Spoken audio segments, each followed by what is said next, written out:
Yeah, so thanks for taking the time. Yeah, absolutely. You just came back from PA. Yeah, working. Long day. Long day. Tell us a little bit about yourself. What do you do over there? So I know it's a family business. Yeah, it's a family business, but formally, director of strategy and innovation. Okay.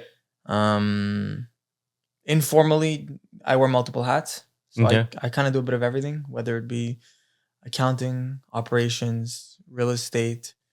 I work with lawyers. I work with operations.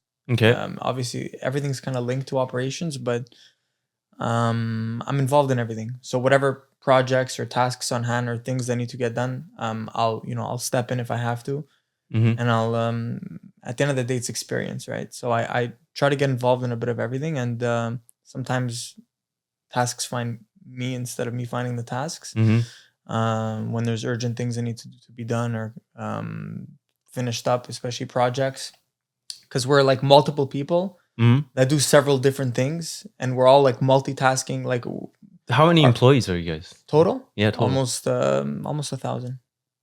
Holy shit. 974 Wow. as of a month ago. Okay. Could have changed with a big turnover. So. Yeah. As I was saying, there's a lot of different people in the offices that do multiple people's jobs. Mm-hmm. Like just because your formal title is director of operations, our director of operations is very involved in financials as well. He's involved in even a lot of the strategy stuff that we talk, even real estate. When we're making real estate decisions, we bring in our buyers. We bring in, because at the end of the day, a company-wide decision is going to affect a lot of people. So you want multiple inputs. We include a lot of people in our meetings. Mm-hmm. So we do want like more than one input before we make a decision. And even if we have a decision made, it's good to show people that their opinion matters as well. I think that's what's so cool about the organization that you guys have, because you started out and you still are a very like local grocery store. You have multiple locations, but one of the main keys that I got from ever since I got to know you is that you listen a lot to what the community has to say. Yeah. And it also reflects internally, I see. Well, au cœur de votre quartier is like our slogan. Mm-hmm. Like, and for us, it really resonates with our team, Mm-hmm. because our stores and our company was built by us, but also by our customers. And they kind of helped us grow to where we're at today. And you can't disregard your customers' opinions. There's some times where, for example, if you're working in a big banner, it's very difficult to take every customer's opinion, because you're spread so far out through the country, and there's so many layers of communication. The bureaucracy is very dense in those types of companies. Whereas us, being an independent, it gives us the opportunity to be more agile, to make changes rather rapidly, and to adjust to our communities and the requests. For example, I mean, we have our store, PA Westbury, that's off the Carry. There's a very big Jewish community there. And we had never previously dealt with a large Jewish clientele. And in the beginning, we brought in kosher products, we had kosher sections, but a lot of our customers would say, hey, no, we typically do it this way, or this is the product we bring in, or this is, and you have no choice, because, these people live that, right? Every year they have the same holiday, and they eat the same thing. Like when a holiday comes, it's like, I didn't know I had to have, chicken bones for you to make your soup or whatever it is, So you kind of learn. It's kind of a learning process through time, but you have to be receptive to people's opinions. And I think that our management has done a really good job at that. But also, like, I feel like that's your edge or your X factor, if I may, of like differentiating yourself from like all the other generic supermarkets. For sure. And product offering. I think product offering and pricing play a much bigger role in that. I think right now people have become increasingly price conscious, and they're looking at prices a lot more than they did in the past. Right. So now, I mean, you could have good customer service, but if your pricing's not there, I mean, people right now are watching their pockets as much as possible. I've always been curious, like, how do you guys determine which item to put on special? Like, do you guys follow what other grocery stores are doing as well? No, because you don't know what their specials are ahead of time. Okay. Right. And most of your specials are booked weeks, if not months in advance. So, you pre-book inventory ahead of time. And for us, for the most part, we follow a theme. So there's going to be like an overarching theme. It could be, for example, the Super Bowl or when barbecue season comes. Then you're going to bring in barbecue items and you'll have a... No worries. We're good. And you'll have a section designated to whatever that theme is, and you'll kind of build around a theme. If it's like, Thanksgiving, you'll have turkey, and then you'll have a bunch of other things that go with it. A couple of greens and cranberries, whatever it is. Yeah. Something that goes with the theme.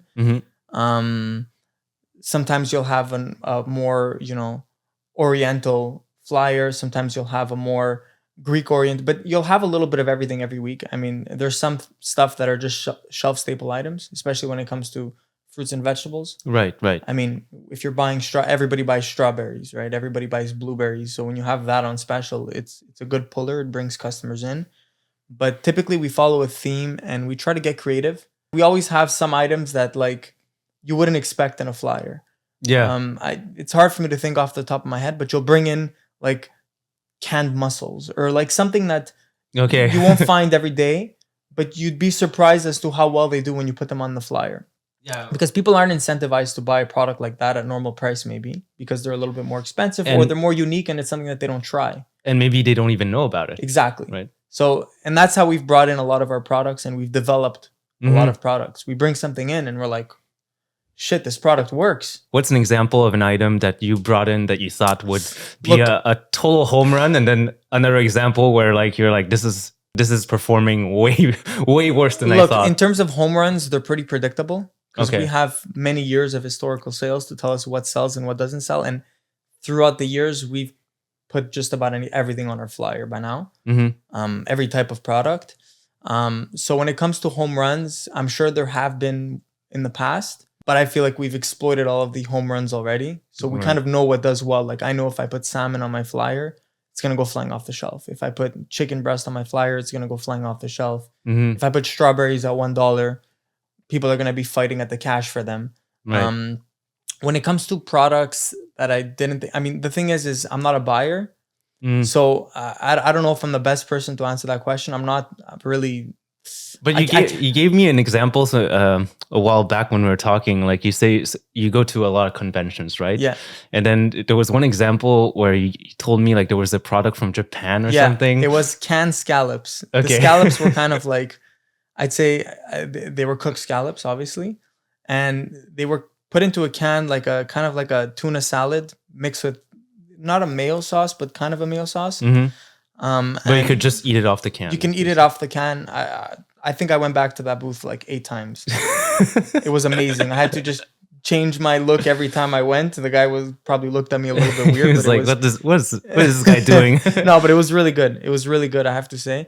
Unfortunately, obviously, bringing product in from Japan is expensive. It would retail at a price that wouldn't make sense for any reasonable consumer. But going back to that product, I still think of it to this day. And another one of our director of operations was there too. And he was like, we were both like in awe. We both kept just going back. Let's bring it back for us. I would. But, in terms of minimum order quantities, they require you to bring an entire container. Right. A container of scallop cans. It's 24 pallets of scallops. You're not going to sell that. A third of the container is going to just go to the garbage. It has a long shelf life, but it doesn't make sense. How has the the pricing of containers evolved over the years? I'd say it's definitely unpredictable. Because there's, when there was the Russia-Ukraine war when it was starting, there were huge obstructions in certain ports and in certain parts of the world. So bringing in containers doubled, tripled. I mean, a container can cost you anywhere from Europe, at the low end, 5,000, at the high end, 20,000, right? So it's a huge discrepancy in pricing. That could mean the difference between a $7.99 product and a $9.99 product. Exactly. For a consumer, makes a big difference, and sometimes it's not even worth bringing. Even though you're getting the product at a lesser cost coming from Europe, you have to pay for transport, you have to pay for brokerage fees, you have to pay for marine insurance, you have to store it in your warehouse, you have to distribute it, you got to get it to the consumer. Like it's a big procedure to actually get it out to the consumer. So your final cost sometimes it doesn't make sense, and you have to map that into the equation when you're importing product. And how does the current state of import export tariffs? Tariffs, I can't say has been a huge burden on us as of right now, because we don't. And I speak for PA. I don't speak for all the retailers in Quebec, but we don't import that much from the US. We focus heavily on Canadian products and European imported products. Aside from that, I mean, fresh produce, there's especially berries, oranges, and some other stuff. A lot of times there's certain times of the season where, the US has the most aggressive pricing and the best quality products, but there's our distributors, especially for fresh produce, has been focusing heavily on bringing product in from South America and bringing product in from especially oranges, because oranges, most of them come from, I mean, if you look at most orange juices that we sell here in our stores, they come from Florida. Or I mean, there's a lot of oranges too in California. Yeah. In the US, they're big on oranges, but, Valencia, Spain is also huge in oranges. So our distributors have been looking to find alternative suppliers, because our distributors of fruits and vegetables, they deal directly with the growers. We don't deal with the growers. Okay. It's a whole other business. Yeah. Distribution of fruits and vegetables. I mean, you're talking about short shelf life products. They come in, they come out very fast, and it's very sensitive because obviously they don't have a long shelf life, especially berries. Raspberries, blackberries are among the worst. Yeah. And so they're sourcing products from all around the world. They're trying to find more from Mexico, more from Spain. They bring in from Peru, Chile, Colombia. There's plenty of places to bring in fruits and vegetables other than the US. But I'd say in the grocery side of our business, maybe 10% of our groceries come from the US. Okay. It's not, there's cereals, there's Kraft peanut butter, and there's some. But do you see a trend where people really want to get some local products? Yeah, people are heavily pushing local products. Amazing. And customers coming in. I mean, even if I'm in the store for a few minutes, I don't even wear a PA vest, and people come up to me asking me for products from the US because people are actively avoiding US products. But I thought I don't know if it's not like I'm getting too old or whatever, but like when I was younger, I felt like every product had to have a sticker on it to say where it came from. They do. But now, obviously, manufacturers and distributors alike, I mean, there's kind of loopholes to that where you don't have to write exactly where it's made. You can, because for example, Oasis, right?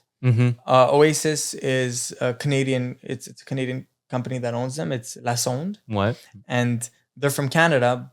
And their orange juice is a Canadian orange juice, but their oranges are sure as hell not from Canada. Right. So it's a Canadian product, but the sourcing of the materials that they get to make their product could come from elsewhere. Yeah. And sometimes a product is packaged somewhere, but the original raw materials to make source is from somewhere else. So it's going to say made in X country, but made in X country doesn't tell you where each individual component of that product came from, if you know what I mean. Yeah. It's so like Apple designed in California. Yeah, it's designed in California, but the chips are made elsewhere. So it's kind of the same concept. And otherwise, I mean, when you have a small can, how much can you put on it too, right? You're going to put made in, you're going to say the manufacturer or the distributor, and you're going to have an address, you're going to have nutrition facts, you're going to have ingredients, you're going to have a front logo, you're going to have a description of the item. And beyond that, I mean, there's not much room left on the label. Right. Yeah, I've designed some labels and it's a pain in the ass. It is, especially in Quebec. Yeah. That's why a lot of companies don't want to come here. There's products that I go to Florida all the time, and I've tried products that I'm like, this product needs to be in Montreal. Like, we need to bring it in. And I talk around at the office. I speak to the buyers. Oh, don't even bother. What do you mean don't even bother? Like, I should even discuss this product? No, you can't. This company is not going to make labels in Quebec. Okay. Quebec requires French labeling, French ingredients. There's La Loi 101. They have all kinds of regulations in terms of, and people don't want to deal with those hassles. And if they do want to deal with those hassles, the minimum order quantities, because if you think about it, these manufacturers have massive production lines, right? They're going to have to stop their production line, change the labeling just for you. Yeah, exactly. Yeah. set the new parameters for the system, print out all those labels, put them on completely new, same products, but new labels. And probably because of the extensive list of ingredients that they have to put both in French and English, they're probably going to have to change their container too. Yeah. Or to make it fit with that. 100%. So then it's just too much of a administrative work for them, which I don't blame them. If I was a US company, and the US market is way bigger, right? If you think about it, I can tell them, sure, I'll bring in 2 containers. 2 containers is it's large. It's 48 pallets. It's not nothing. It's a lot. It's pretty big quantity, but there's 350 million people in the US, right? If they have a massive company that's already hyper successful there, for them, we're talking about pocket change. Like, I'm gonna do all this for 2 containers. Yeah. Like, to us, it's big. It's a large volume, but when they're producing the same product day in and day out in a massive scale, it's irrelevant for them. Like, the administrative work that comes with it is so not worth it. Do you there's something that I was always curious about, like, you know, in those grocery stores, like when you get into the line where you're gonna pay, how do you call that the that cash section? Well, the cash section, but like the checkout. that checkout aisle, whatever. We don't have that aisle. Okay. It's supposed to be like a bit of a impulse buy aisle. Yeah. They do it at Winners. They do it at a lot of big retailers. You never thought about implementing that? Not really. I mean, I think that first of all, our stores are on a smaller scale. So to create that, you know, snake-shaped aisle or cash entry, it's a bit of a hassle, and it takes up a lot of the space in the store. When you have, say, 10,000 square feet of selling space, and you have to make the logistics of your store more complicated, and you need to optimize. I mean, for us, every shelf space is important. It has a value to it, right? Like, you know, you have to optimize the space that you have and make sure that the products that are on your shelf are products that are selling. Otherwise, it's a wasted space. When you have a 50,000 square foot store and you could fit 20, 30, 40,000 products in your store, I get it. You know, it makes sense. Yeah. And for sure it works. I mean, they wouldn't have done it if it doesn't. It existed. I mean, it's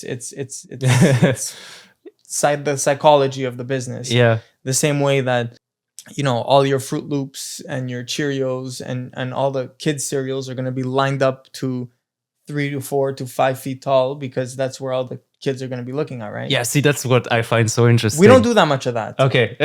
we know from experience, like, you know, but we don't have, like, you know, market psychologists that are going to come in and assess where we're going to put our stuff. Okay. Based on, like, we go more by, you know, we've developed a model over the years, and we've found something that's worked for us, and we kind of stuck with it. Yeah. As opposed to, you know, heavily focusing on this product, like, goes buyer psychology. Yeah, buyer psychology. We don't implement much of that. I mean, and it for sure works. I'm not saying it doesn't work. It just, you know, our model has worked for us for so many years, and we haven't steered away from it. So now, how many locations do you have total? We're at 5 with a 6th coming in, hopefully January 2026. Okay, cool. If all goes well, in the West Island in Point Claire. So nice. Every time I talk about PA with friends that know about the brand, like they're so excited when I mention that name, because they, to your point earlier, like they always say, yeah, they were one of the first, like, supermarkets to have those local products that nobody ever had. That's another thing. We're also good with trends. Yeah. And I thank our buyers for that. They're really good at, because a lot of times getting a product listed in a big chain takes a lot of time. So from the time that you initially set your meeting with somebody at head office to the time where your product is physically in a retail store could take months. And also you have to be able to deliver on volume, right? Yeah. Deliver on volume. So, but for us, for them, it makes a lot of sense, because, you know, in their head, they're like, say you're starting a new brand, right? For example, Goalie Gummies. I don't know if you remember Goalie Gummies. Yeah. Like, they first became a thing, that they're apple cider vinegar gummies, and like people were raving about them on TikTok, on Instagram, and it was like, it was big.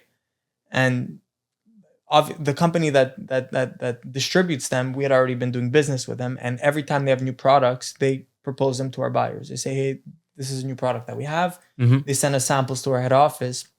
If we try the samples, the retail price makes sense, everybody likes them, we give the green light, and it's in our stores. Right.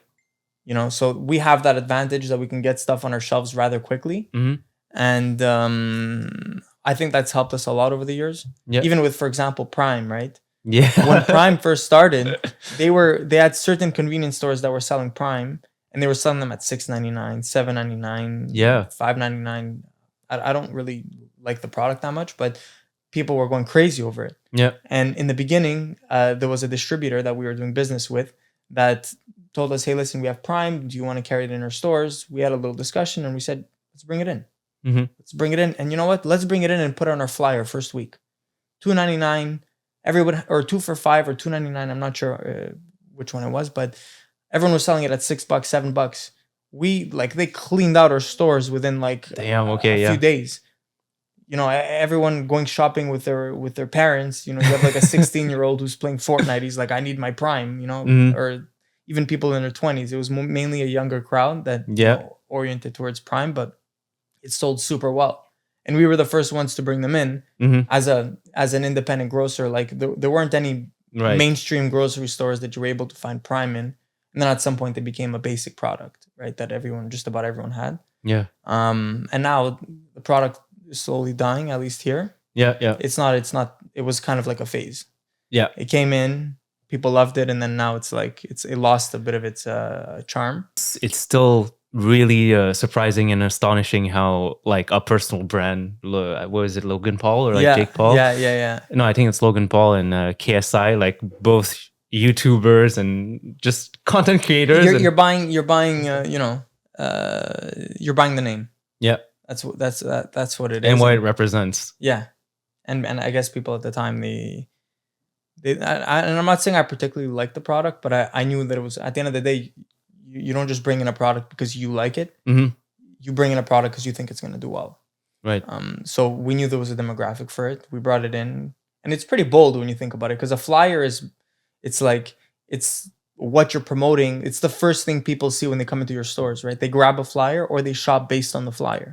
They get a flyer at their house, or they check it on our newsletter. They check it online. And they're like, Prime. Like it, and it was a big picture of Prime, $2.99 or 2 for $5. Get it here. Get it here. And people were like, damn. And it was selling at all our stores in the beginning. So you still have the physical flyers, right? At the store and everything, but then you have like your newsletter where... Yeah, we have newsletter. Okay. And then you have the online flyer on your website, I guess, right? Yeah, they can see it on the website. And there's a lot of websites that you can see the flyer. Smart Canucks, Flip. Okay, a lot of people it shop just like Flip. Aggregates everything? Yeah, okay. And it's actually pretty cool. Like on Flip, you can make your weekly flyer. Like you open a PA's flyer, you can select items, like you can circle them on the flyer. It's on an app. Okay. Click on it, it circles the item. You go to Metro's thing, you click on it, it circles the item, and you can have your list and it tells you where to get it. Oh, that's cool. Some people who really like to find the best prices and whatnot, they'll go to 3 grocery stores to get all their stuff. Do you have like online inventory that customers can see? No. Okay. No, we don't even have inventory in our stores. Okay. For a grocery, it's very difficult to keep track of inventory, especially for perishables, because you bring them by weight, right? You have to keep track of the weights, and then you have cans. If you get 24 cans, 3 come in broken, you have to send them back, get a return for them. Like you're not going to have an exact quantity. So tracking, I mean, there's some grocers that do that, but it's a bit of a headache and a hassle, and it's a lot of administrative work just to manage it. But no, we don't formally track inventory like that. And also we don't have big back stores. Okay. So our products our inventory turnover rate is extremely high relative to like the industry.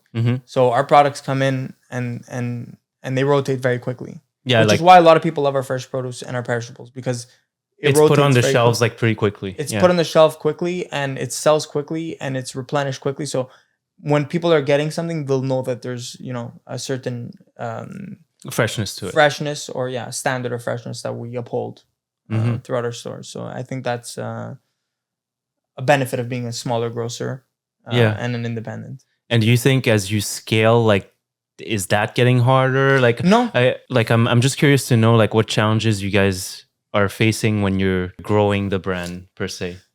I'd say our biggest limiting factor is labor. Right? Okay. Like, I think that's like when every time someone asks me, what do you do? I work for PA and whatnot. Oh, how many employees do you guys have? And I say 1,000. Everyone looks at me with big eyes. I'm like, that's what you need to manage a store. For sure. In one physical location, you can have up to 190, 200 employees, which is crazy to think, because I can't even imagine how 200 employees can be working in one store. But I mean, if you think about it, just for cashiers, right? You have 9 cashes. You need 2 shifts a day. Yep. Yeah. You can have up to 25, 30 cashiers in one store. And not everyone's going to work. Like, you have part-timers, you have full-timers, you have people who work weekends, you have so labor's our biggest challenge. If it wasn't for labor, we'd probably have more stores than we do now. But, even if you have the funds and you say, listen, I have X amount of dollars, I can open up a store tomorrow. Where are you going to find a butcher? Right. Where are you going to find a fishmonger? Like, these are dying jobs. These are jobs that our generation are not, they're not really seeking these types of jobs.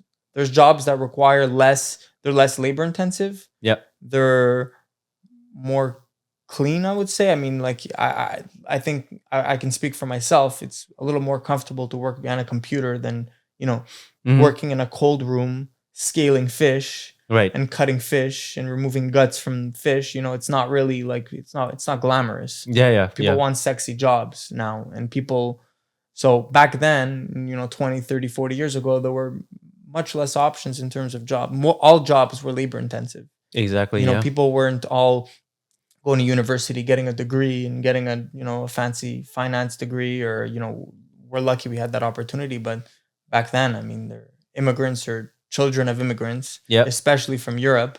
And their options were get up and work. I'm gonna work with my hands, and I'm gonna put in the sweat. Yeah. And if you could build something out of it, then that's awesome. But that's kind of the deal they were left with. I had a funny meme that I shared a couple of months back, and it just reminded me of that. Like, the meme said, we don't need more DJs, we need more plumbers. Like, stop trying to DJ. Yeah, but we need more plumbers. The thing is people want sexy jobs. Yeah. Like, being a DJ is a sexy job. Like, let's be honest. You're sitting there, you're creating a vibe, you're the center of attention. Yeah, it's nice. And I don't blame people for wanting a job like that, as opposed to, being in the back of a store in a cold room cutting fish. There's another thing that I wanted to ask you, because every time we chill, like, our conversations go all over the place. Kind of, it naturally flows. But I never got to ask you, what is it like, growing up in a family business? And did you want to do something different initially? Initially, I did. Okay. Initially, I actually... You wanted to be a DJ? No, I wanted to be a doctor. Okay. I studied health sciences. Nice. I was gonna apply into pre-med. I decided that I wasn't 100% in on it. So I did a major in finance with a minor in microbiology, immunology. That's awesome. At McGill. And I ended up working in thoracic cancer research at the MUHC, at the McGill Health Research Center at the Glen Hospital. I was working there. I was doing an internship there for about a year. And that's really, I love sciences. I was really good at it, and I really liked it. But I think at some point I kind of deviated. Like, I started working summers. Since I was young, 14, 15, I was working summers and weekends at the store. Even when I was 5. Yeah. Like, my dad would bring me into the store while he was working. Not that I was working. I would just, join some of the staff. You would chill there. And I'd pretend to cut a couple of, they'd put me in front of the slicer. I'd cut 2-3 mortadellas. But I'm sure, when you're a kid, you actually like it, because you're doing grown-up stuff. Yeah, 100%. It felt good as a kid. But, as I grew up, I kind of had, I developed more of a love for the business. And I kind of, once I started understanding it a little bit more, that's when I kind of developed more of a passion towards that. And that's when I made the decision that, this is really what I want to do. I really like it. It's fulfilling for me. And I loved working on weekends at the stores. I loved interacting with customers. Like, customers couldn't find something in the store, and you'd go to the back and be like, here, I found the product that you're looking for. And so, for me, I loved, pleasing people in that regard. And but I see it at the store too. Whenever, because we filmed we filmed one segment at the store, and it's true. People will come up to you and ask you, hey, where can I find this or whatever? Yeah, they do, and they ask you where things are, where you can find stuff. And a customer really appreciates, even if it's something small. Sometimes you'll ask somebody, where can I find the ketchup? You can get a response saying, I don't know, which is, I mean, obviously it's not an acceptable It's response. bad. Yeah. But you'll have people say it's an aisle 2. Yeah.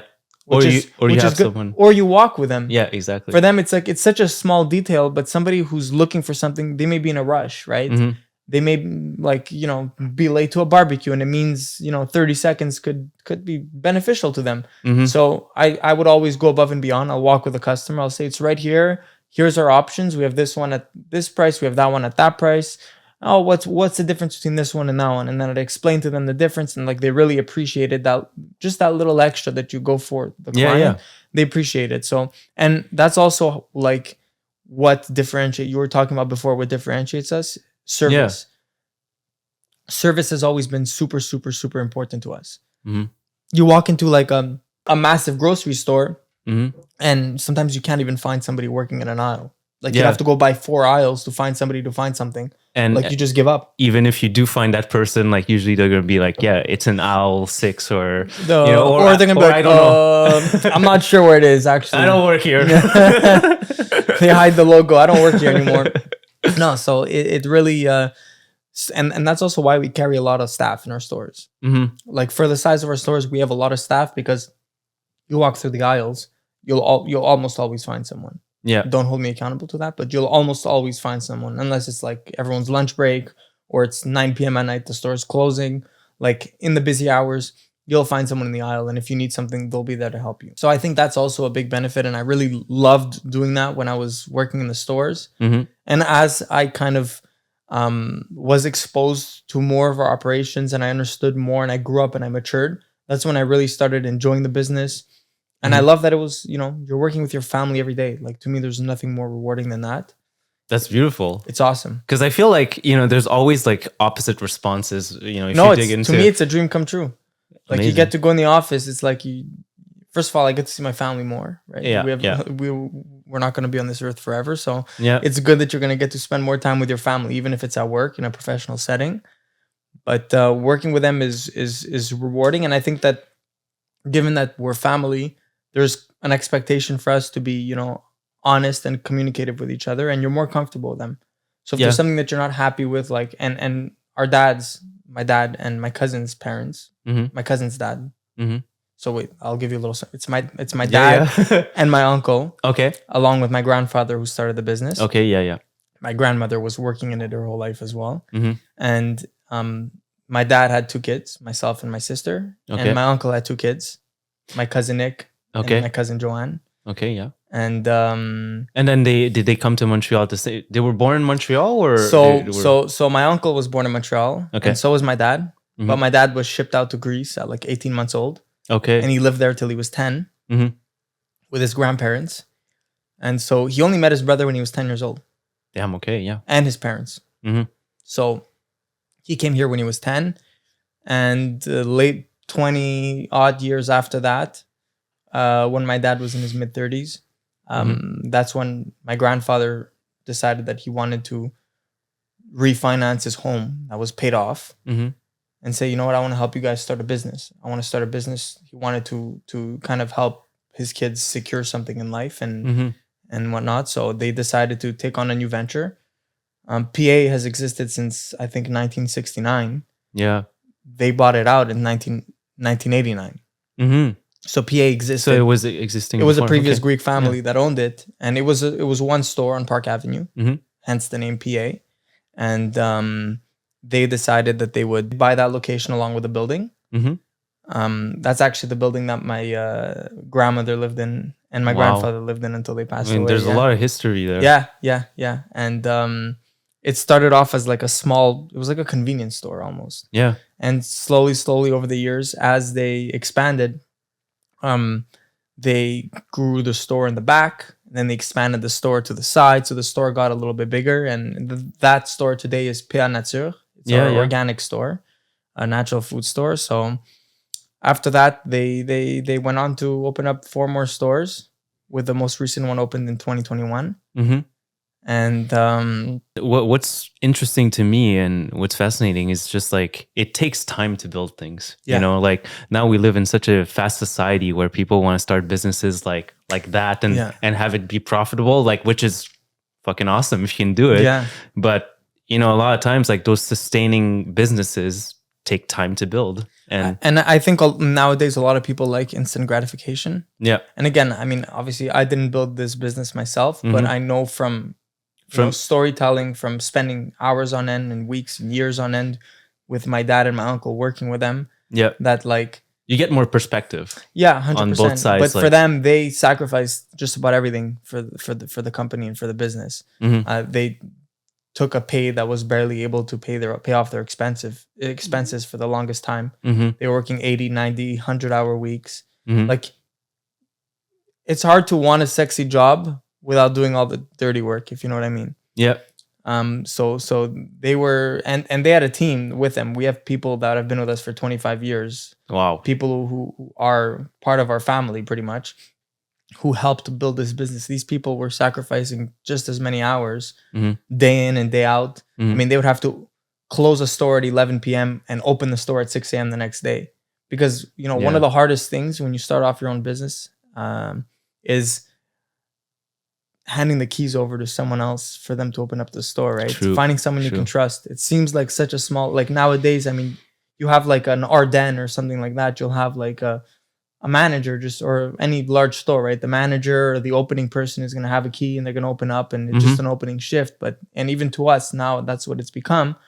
But in the beginning, it's like, this is what I built. Like I'm giving somebody. Yeah, I'm like, giving you the keys to my kingdom. the keys to my kingdom. That's what it is. And to hand someone over that key and say, you're going to open up the store.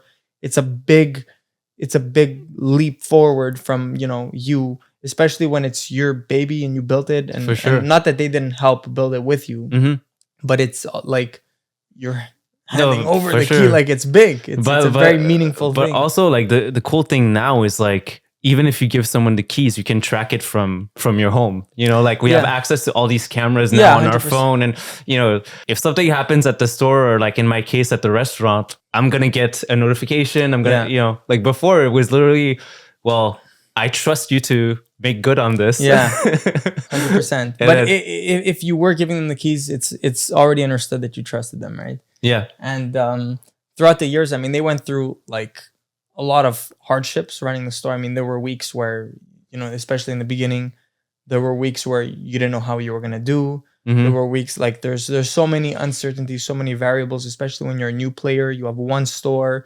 And that's the reality of a lot of family-owned businesses, right? Yeah. It's a risky venture to take on, and most of them don't succeed. And when you put in so much work into it, you know, you've sacrificed so much for the company. You have to make it work, right? You have to have that mentality that it's either going to work or it's going to work.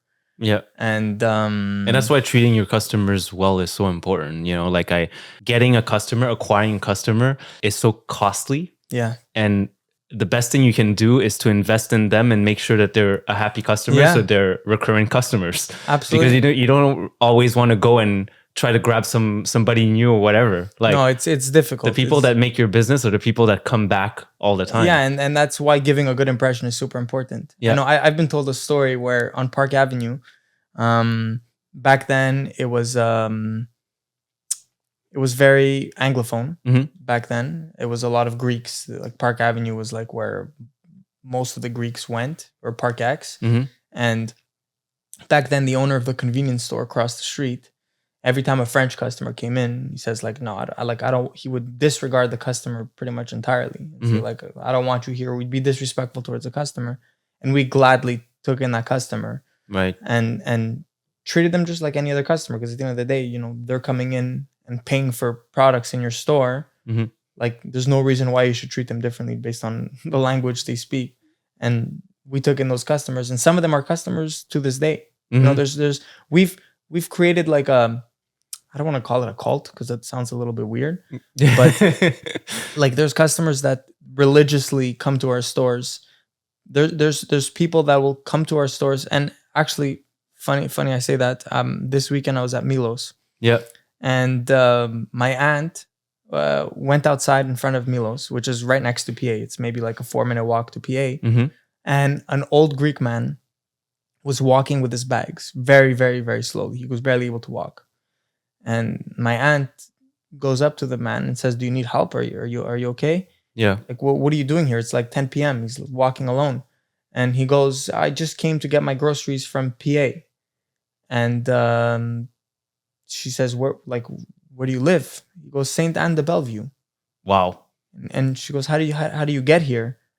And he says, I take the bus and in the metro. So Wow. this guy takes public transit at 88 years old. He's an 88-year-old Greek man that comes all the way from Saint Anne de Bellevue for 2 bags of groceries. We're not talking about 4 boxes. Mm-hmm. He can only carry 2 bags with him. It took him for sure over an hour to an hour and a half to get to the PA on Park Avenue. Mm-hmm. And it was 9 p.m. right before the store was closing. And this guy came all the way from there to get the groceries. And we've even had an article about a family that came from 3 hours away, very, very north, just to get the groceries. They run an article maybe in 2015 or 2014. They'd come all the way to the PA on Park Avenue to get their groceries because they had that much of a attachment to the store. I think it also it's what it means, what it signifies. Because even for me, I mean, I grew up with our family. We always used to have dinners in Chinatown at these specific restaurants. And to me, those restaurants still... It's like tradition. It still means the same thing, every time I walk in, I'm like, it feels like home. Yeah. And we create that feeling of home. Even our managers. Our managers, if you see the dynamic in one of our stores, when a customer comes in, it's like, hey, Johnny. Hey, Alex, how you doing? It's like... You're going into work to see your work buddies or your, it's kind of like a feeling of home. And they'll go to the manager and say, hey, listen, I'm having people over this weekend. I wanted a specific roast. What kind of roast? If we didn't have the roast, we'll order that roast for you. Just those little things that you do for the customers. Then it's like, I can trust PA with all of my grocery needs and anything I need, because food is, it's people think it's just food, but it's more than that. People have to eat food to survive, number one. Yeah. And number two, it brings people together. Right? Exactly. So if you can be part of that journey to help people bring other people together, then it's kind of like you've contributed. I mean, they paid for it, right? But you've still contributed in terms of the service that you've provided to the customer. Yeah. And you make them feel like, these we're people here care for you. about me. Yeah. They're here for me. And I'm gonna be there for them. Exactly. When I need my groceries. So it's kind of like a it's a win-win. It's a win-win.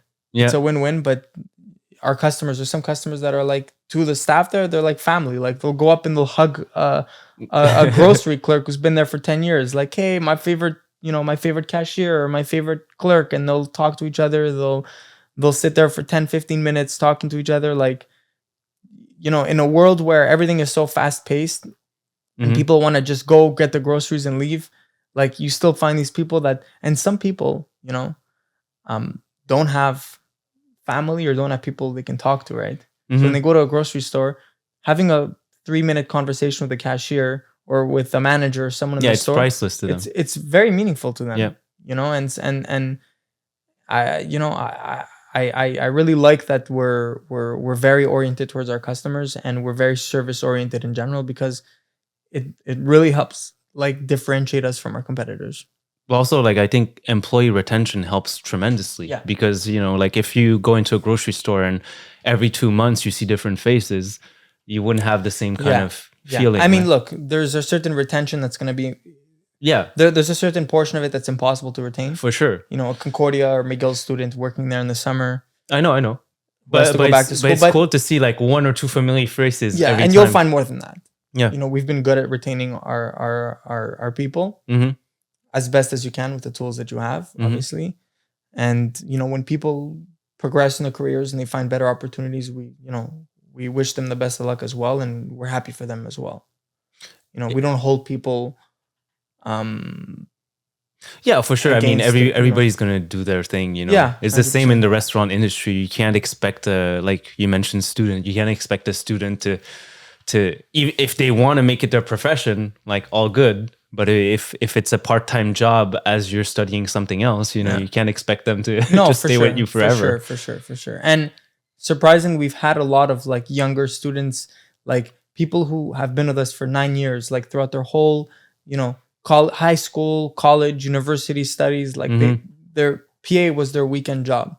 And they'd come in and they'd see all their friends who are cashiers or other friends who are grocery clerks or in the meat department or whatever it is. And it's like, we're just one big family. That's how I see it. That's why I love our staff, each and every one of them. When I go to the store, I love talking to them. I love, even our staff, there's some people that they don't have family as well. We host a PA party every year with all our staff. And for some of them, they don't get to go to events like that. It's the only time of the year that they get to have events like that. And, it makes you realize how important it is to bring the community together and bring your team together, support them as much as possible, listen to them. Like, I love going in the store and listening to one of our employees talk about where they came from. A lot of our employees are immigrants, right? So they came from all kinds of different places in the world. They have different histories. They have a different past. And I love listening to like their experiences. And it also shows them that, the owners care, right? They're here for me. They care about me. And we're there for them. We're there for them. They're there for us. And it's kind of like I said, a big family. That's how I see it. Any plans in expanding outside of Montreal eventually? Not in the near future. We still have a couple of projects that we'd like to open up in Montreal, in the greater Montreal area. We have Pointe Claire coming in January. Hopefully, maybe another Laval store after that. And then there's other parts of Montreal that we'd like to explore as well. But never like something in Toronto or look. Like once we saturate the Montreal market, I think if there's still opportunities in Montreal, like why go so broad? 100%. Especially when you have to find new suppliers and your distribution channel gets kind of all. We have a distribution and manufacturing facility here. You're not going to be able to send product to Toronto, right? So it's like a whole new venture. I'd love to open one in Florida, be by the beach all year round, but it's not as easy as it said. I'm not here anymore for the offices. I'll be in Miami. Yeah. My office is gonna be. I'm gonna just rent out a little 200 square foot cubicle, and that's gonna be my head office. Yeah. That would be nice. You know so much about produce and everything that's in grocery stores. Is there a particular place in the world where you feel like, I don't know, like the vegetables or like the fruits there are just absolutely amazing? I'd say that's a good question.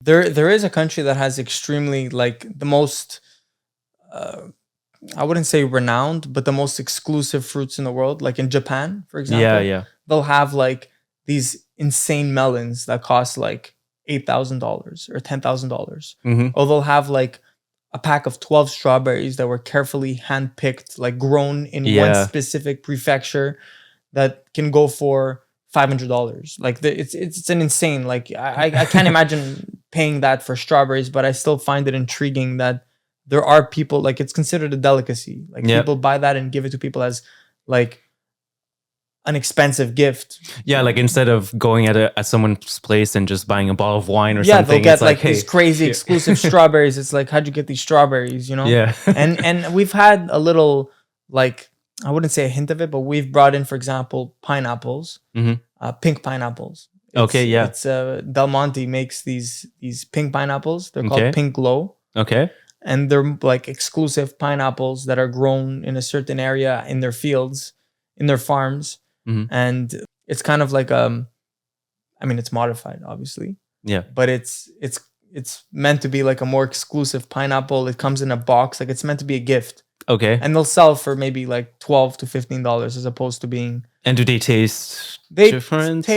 They taste like pineapples. I don't know. I can't say that they taste super different. I'd say they're maybe a little bit more sweet. Okay. They are a little more sweet. The taste profile is a little more different. It's a little different, but like not, I wouldn't say different enough to justify the price. But I find it's a cool product nonetheless. They even have the ruby pineapples. Yeah. Ruby Glow, they call it. Yeah. And these are like very exclusive. These you can't even get. Our distributors barely have them. And they're like the sought out gold of pineapples, like, and even in like, there's tiers even for like fruits and vegetables. There's some of them that we won't even sell in our stores because no reasonable consumer is going to buy them. But we can bring them in. And even we bring in a bunch of exotic fruits from Colombia.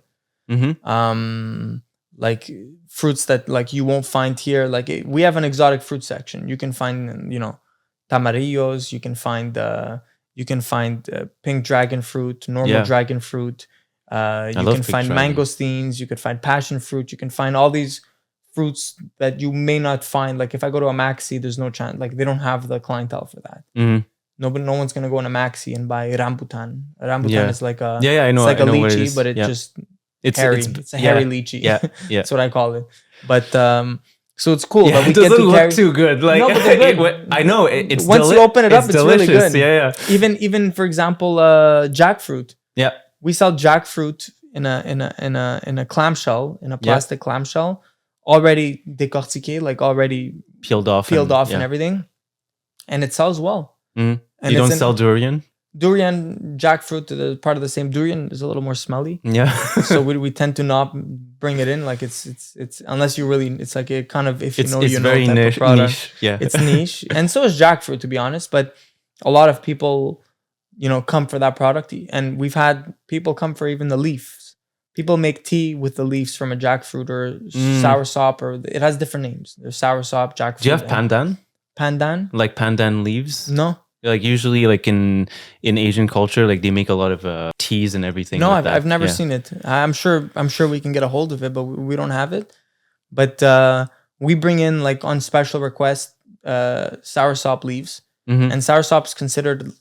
It's in the same family as jackfruit. It's considered like a cancer treating fruit. It has like incredible health benefits. And we've actually had cancer patients come to our store and ask for soursop leaves, and we brought them in, and they'd make tea with it because it's an anti-inflammatory, it's an antioxidant, it has a bunch of benefits. I don't know all the A to Z, but and that's what food is too, right? Like your diet plays a huge role in your health and whatnot. So people are a lot more health wary nowadays, especially now with the talks of like microplastics and GMO stuff and we've had this conversation before, but like we're pretty lucky in Canada in the sense that our quote unquote FDA is the Canadian Food Inspection Agency is a lot more robust in terms of what could come in, what can't come in, how you can sell products, what you can sell, and our ingredients are a lot cleaner in Canada than they are in the US.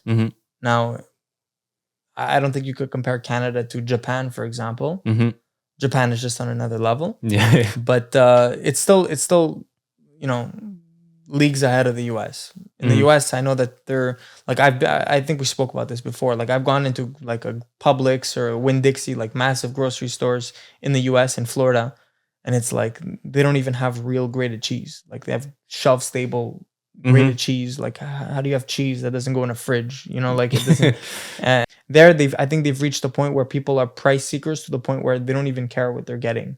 They'll just buy things in bulk. Like they're very big in like, craft dinners and like quick foods that are not very, like if you go to a grocery store in Florida or anywhere in the US and you go to a big chain and you go to the frozen section, the amount of frozen meals you'll have there are like, it's insane. Here, at least in Quebec, Montreal, people are a little bit more cultured in terms of like people like cooking. They like better quality ingredients. They like putting together nice meals. And the frozen meal department is not a massive department. Like people are not going to come in to buy their the rotisserie chicken is the big department. Rotisserie chicken sell well. They always sell well, and it makes sense. That's my go-to. I love rotisserie chicken. You can't go wrong with it. I mean, it's clean. Yeah. And it's quick. And it's quick. Ready-made meals. We thought that was going to be like a really big thing. We brought in a chef at our head office, at our warehouse. We centralized the production of ready-made meals, and they never did as well as we thought we would. We've tried on multiple occasions bringing ready-made meals, and other than like a chicken leg with rice and vegetables, which always sells well, bringing in like more unique plates, like a Mexican chicken dish or like a beef stew and like all these stuff. It doesn't. I think that the idea of ready-made meals, people like them when they're already hot, because psychologically speaking, it gives you the impression that the food is literally ready to eat. Yeah. If you have to put it in the microwave, I know it's such a minute task that requires almost no time, but it's not a ready-made meal to them, even though it is a ready-made meal. When we put something on the hot case, it's like it's hot and ready. Like our Laval store has a full kitchen with a full display, a hot case.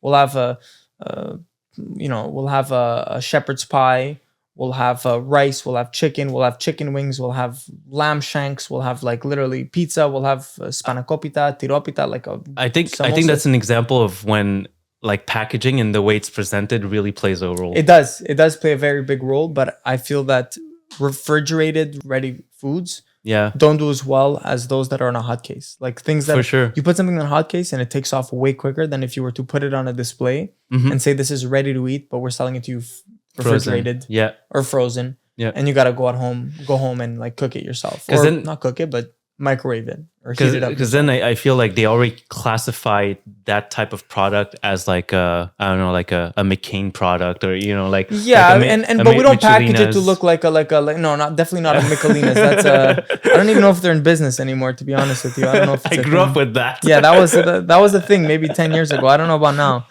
but nonetheless, I mean, I guess it gives them less of an impression of ready-made. Like and a lot of times people are coming in to eat a ready-made, like they'll pick it up and they want to just go home and put their meal together and just eat it. Yeah. If it means they have to put it in the microwave and it's like, oh, like who knows when this was made? Who knows if it's fresh? Like they start asking quite, like here it's like, this was made today. It's like, it's on a hot case. Like it's like, it becomes more tangible. I don't know if you know for what sure. I mean? It's the same reason why like Starbucks really displays their, like they just put it on a display in the front counter, but then eventually like they heat it up for you. And then you're like, wow, it's fresh. But is it more fresh that he just heated it up for you? Well, the other one was made the day prior and sent to you. Like it's fresh. It's just pretty much as fresh as it can be. Yeah. And it's refrigerated in a vacuum packed, like it's everything is maintained like perfectly. But it's more the idea, like you can argue that KD is a ready-made meal, right? Like you just have to heat it up. Same as the meal that's in the fridge. Yeah. But I think that extra step, despite it being so small, has a psychological impact on consumers. Of course. Which is why I think it didn't have the success I thought it would have had. Yeah. Because at our Laval store, prepared meals sell really well. Like their prepared meal section sells more than all the other stores combined. Wow. Okay. Because we have a formal kitchen and people go to the hot case. They see the food there. It's they see everything. When you go to a buffet and it's like you're hungry. Imagine you're going grocery shopping. You're hungry and you look at something that's ready. Like sometimes I'll take a meal and I'll eat it in the office. I won't even take it home. Yeah. I'll go to the office. I'll tell the manager I'm just gonna go eat, and I'll eat it in the office because it's like it's I'm hungry and it's there and it's just hot. It's enticing. It's waiting for you. Yeah. It's sexy to look at. Like it makes you want to eat it right there and then. And it's and kind of it kind of gives if they were like on the fence on buying something that's like ready made, well, that extra little thing just kind of pushed them off the edge and said, you know what, I'm gonna do it. I'll pull the trigger on it. I want to be wary of your time too. I have one final question for you.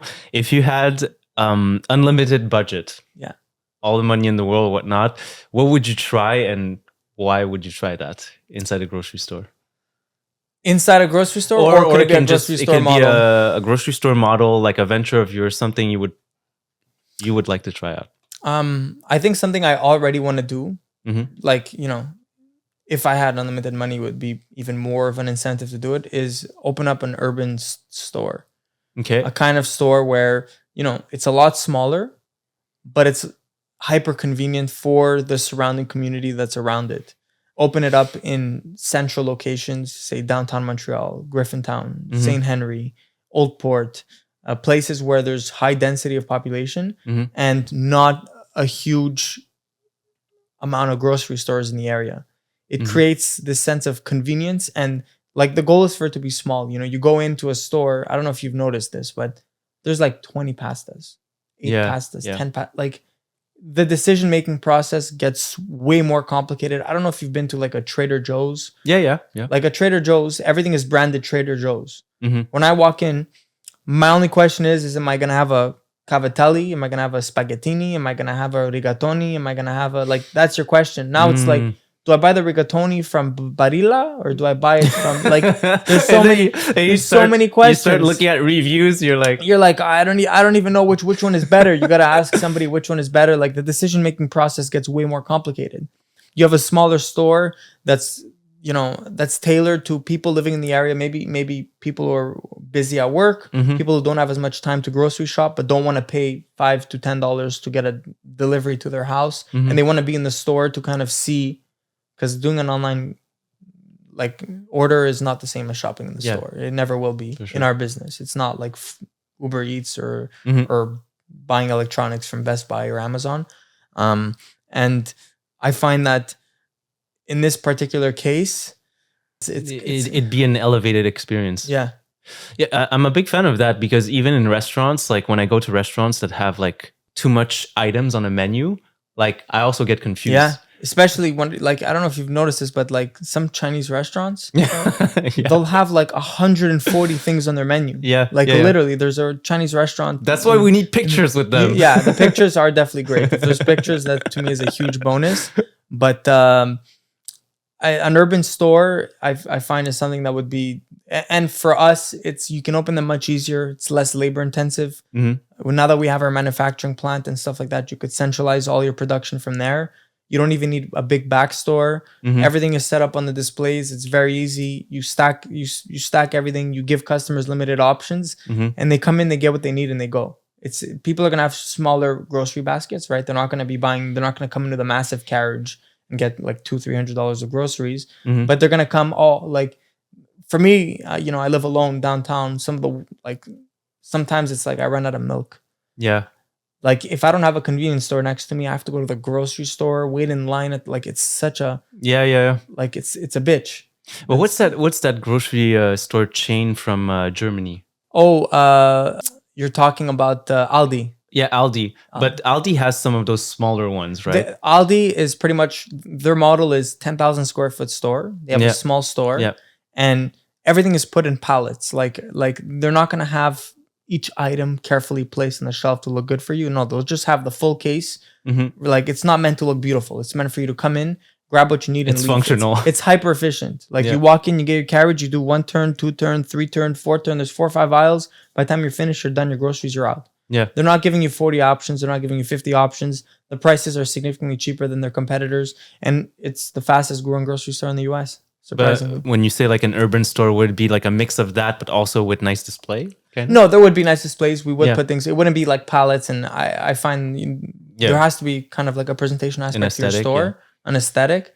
And it just makes it much simpler to go around and, you grab what you need and you go. Yeah. And you have a fast, you'll have maybe like a couple of self-checkouts, maybe 2 cashiers, and it rolls quick. People come in and they leave quickly. It's not, some people like going on a Saturday and spending an hour at the grocery store, but some people despise, like they'll have an empty fridge for like 5 days and be like, okay, now I have to get groceries. Like I have nothing to eat. I need to get groceries. A lot of people wait till like they have nothing left to get groceries. And for those people, it's so much more simple. Imagine you can just walk out of your apartment. You walk a block down, you walk in, you grab a couple things, you leave with 2 bags, and like you're good. You don't have to wait long lines. You don't have to walk to the back of a metro. Yeah. That's like a 50,000 square foot store. Try to find one product among the plethora of products that's in front of you. In hopes that you're gonna find, and then you go in and it turns out you didn't find that product. So you're leaving empty. Like it just makes everything more simple. The decision making process is completely eliminated for the customer, which is arguably for some people a big decision to make. Like it's not like buying a house, don't get me wrong, but when you're in a store and you have like, have you seen the cereal section in a store? Oh, it's like 50, 40 cereals. It's crazy. Like, do I want the Kellogg's with almonds? Do I want the one with hazelnuts? Do I want there's so many different options. And then you check the label because this one has more vitamin D. Yeah, it's like it gets, for people who like to do that, you can shop at our full scale stores because we'll still have them. But for the people who just want to get their stuff and go, I think it makes total sense. We need something in the old port. Yeah, well, we'll think about it. Well, I want to take a moment to acknowledge you because, I mean, we've gotten to know each other through the years, and it's always been fascinating to me to see how the grocery store industry evolves.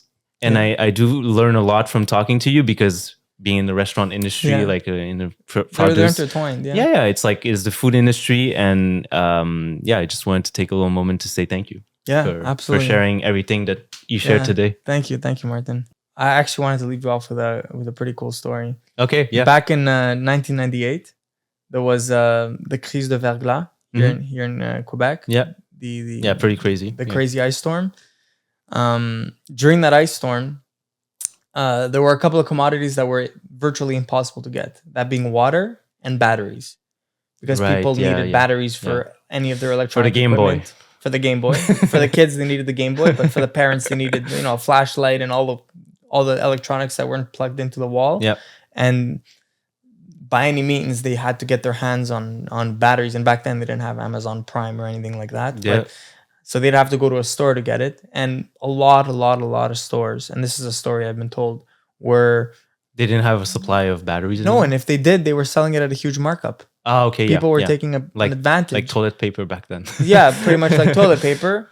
Except it was, in a more precarious situation. Before it was a fear of something. Yeah. Now it's a need. You're in it. You're in the juice. Your car can barely make it to whatever store you get to. You can't go to 5-6 stores driving in a crazy snowstorm with poles down. Like we saw one in April of 2024, 2023. It was for us. It was bad, but back then it was nothing compared to 1998. That was a disaster. And people would go, even water. Imagine people living with your family and you're living on a tight budget and you need to get water for your family, which is absolutely quintessential. And there were people price gouging on water and batteries. And for us, we had, like, my dad and my uncle hopped into a beat up PA truck. There wasn't even a PA logo. They went to the distributors with summer tires. They got to the distributor. They picked up the water. Once they got to the store, they didn't even have time to bring the water in the store. So they handed water to customers. They didn't even charge the customers. They gave water to customers. And ever since the crise de verglas, that specific store, the following week, sales jumped like 25%. Wow. And they never went back down since. So customers were like, you were there. You were there for me. Yeah. And that ties back into the service part that we were talking about before. And it's, to me, just hearing a story like that, like it's makes me proud of who I am. Like this is where I come from. It's moving. It is. It really is. And because it's like, I really do believe if you do good, it'll come back to you. Yeah. In one way or another. No, 100%. And even when the store was like in its very early years, my grandmother, God rest her soul, she was working in the kitchen. She was preparing all the chickens, all the ready-made meals. And she was like always, she came from Greece and she loved helping people. She devoted her life to helping people. And anytime there was like homeless people in the streets and stuff like that, she'd like go out of her way to feed them and bring them food. And like they'd have like chicken at the end of the night, for example, maybe it didn't sell, or even during the day, if she saw someone, she would go out of her way to bring them a plate of food. Like it makes me proud of who I am and where I came from. And my goal is to retain those values as much as possible, but it definitely motivates me to do better in terms of my career and helping people out. And I think that's a big thing. Like I certainly want to, as you were talking about, if I had all the money in the world, I would definitely focus on philanthropy a lot more. Yeah. Not that we don't already do. We support as much as we can. We donate food to food banks and whatnot.